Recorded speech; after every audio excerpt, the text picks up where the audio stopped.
Alright, moving on to our next Patreon request, and as always, if you'd like to have a Patreon request done, just hit the link below, head on over in the link in the description below, head on over there, hit the third tier, that'll allow you access to do so. But other than that, let's get started with our next Patreon request, and this one comes from Nolan Unejo, who asked me to do a Friday the 13th story involving Jason Voorhees. And as you can see from the title, it's Jason Takes Hollywood. Yeah, he took the Big Apple, now he's taking the City of Angels.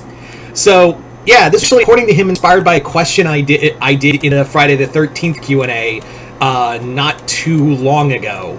And that was kind of the big inspiration for him to ask me to do this. Yeah.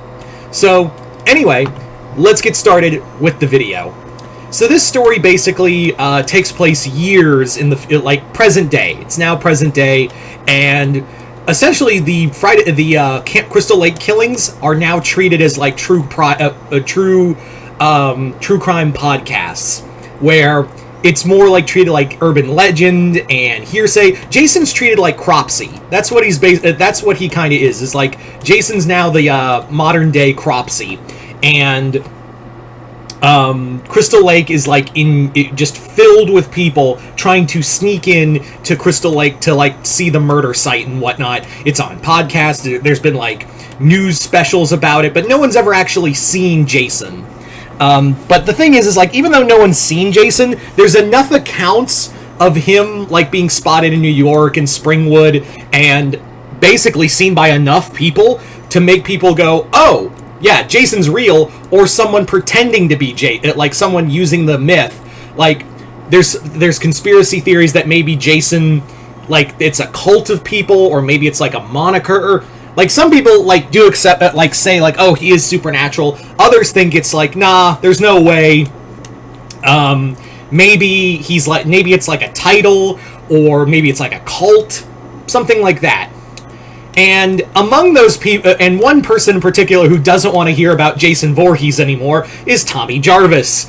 And Jarvis is just kind of he's living far from Crystal Lake. He is basically living in LA, doing construction. That's his new thing. Is like he's doing construction in LA, and he's still married.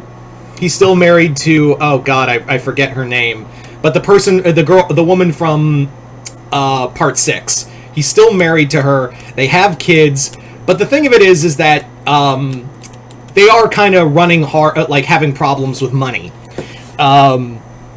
They just aren't making enough. And in LA, that's pretty hard. So,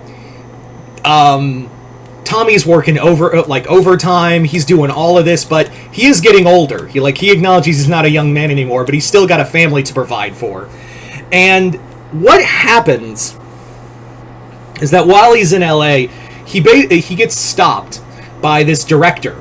And this director says, "Hey, we're making a movie about Jason Voorhees, and we'd like to have you come on as like advisor." And he's like, hard pass. And Tommy's like, hard pass. You're not. He's like, you're not the first person to like ask me this, right? You're not the first.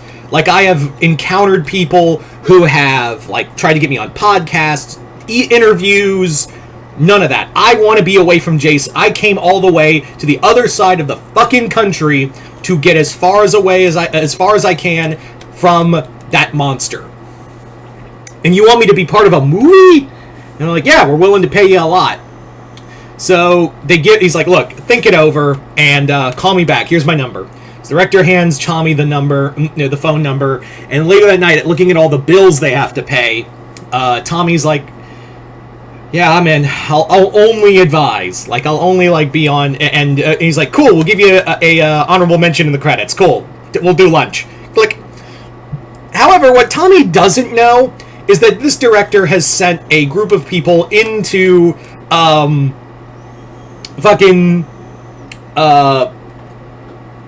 Crystal Lake to retrieve something, and that something is Pamela Voorhees' head. And they recover it, and they take it back to LA. Of course, Jason, of course, wakes up and is like, where's Mom's head? Oh, you're all about to die. So Jason then proceeds to make a long trek across the country, searching for his mom's missing head. So the weeks roll by, and Jason and Tommy's like advising on the script and whatnot. It turns out this director's like he learns more about it from like an assistant, and he's like, and the assistant's like, look. He's very thorough about like dates and whatnot, and he's very thorough on set. He wanted desperately to film on location on Crystal Lake, but the town would not allow it. And Tommy's like, that's no surprise. So he's like, but we managed to recover something, and he shows him Pamela's head, and he's like, are you fucking kidding me? That's Pamela Voorhees' actual head. And the director's like, yeah, I wanted realism. And he's like, you could have just made it out of mold or something. And he's like, what? I go for realism. There's no way mold could capture this head. And Tommy's like, throw that in the ocean. Like, go to Venice Beach and chuck that thing as far as you can in the ocean. Or better yet, like, just throw it somewhere. Throw it somewhere or bury it, because I can tell you what's about to happen next. Jason is coming here. And he's like, oh, wow. Oh, yeah, what's Jason going to do? Is he really going to, really walk all the way here? And that's what Jason did. He marched across the entirety of the USA, from New Jersey to LA, killing anyone who got in his way. Oh my god, I just rhymed. I just rhymed a whole sentence. And now Jason is in the City of Angels. And Jason then, of course, if this was an actual movie, we'd have some, fun kills here and there throughout the story. I have, one where Jason just, there's a star putting their their hands on the Hollywood Walk of Fame. Jason just comes storming along, stomps the guy face first into the concrete, into the cement, and just drowns them.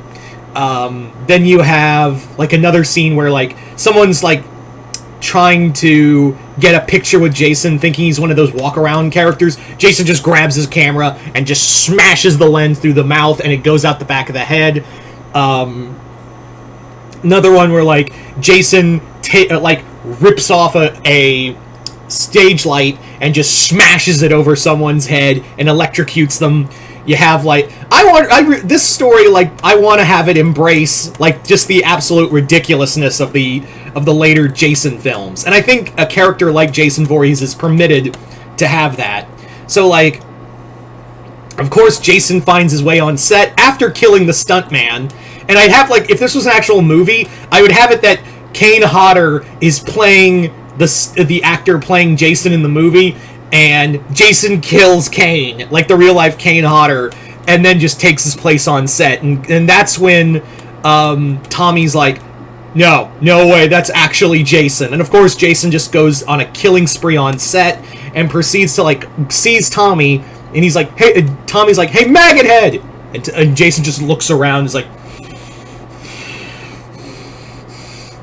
you!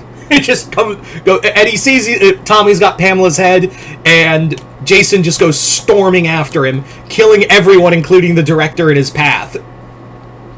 The chase would go all through Hollywood and lead to the Hollywood sign, where Tommy does battle with Jason and actually crushes him under the Hollywood sign, and sets it on fire, trying to kill Jason. But of course, Jason doesn't die, but Tommy survives, and of course Jason now has his mom's head, and as they're trying to clear the wreckage, Jason just springs out, kills one of the EMS guys, and then proceeds the long walk back home to Crystal Lake. So there you go, guys. That is pretty much what I'd like to call Jason Takes Hollywood. Something just absolutely ridiculous. Just absolutely insane. With a title like that, yeah. So you guys tell me in the comments below, what did you guys think of this story? Did you guys like it, hate it? Comment below, let me know. Once again, I'd like to thank Nolan Unejo for this Patreon request. And as always, if you'd like to have a Patreon request done, just hit the link below. Head on over to my Patreon in the link in the description below. Hit the 3rd tier. That'll allow you access to do so. But other than that, hope you all enjoyed this. I'm Mr. Multiverse. I'll see you next time in the Multiverse.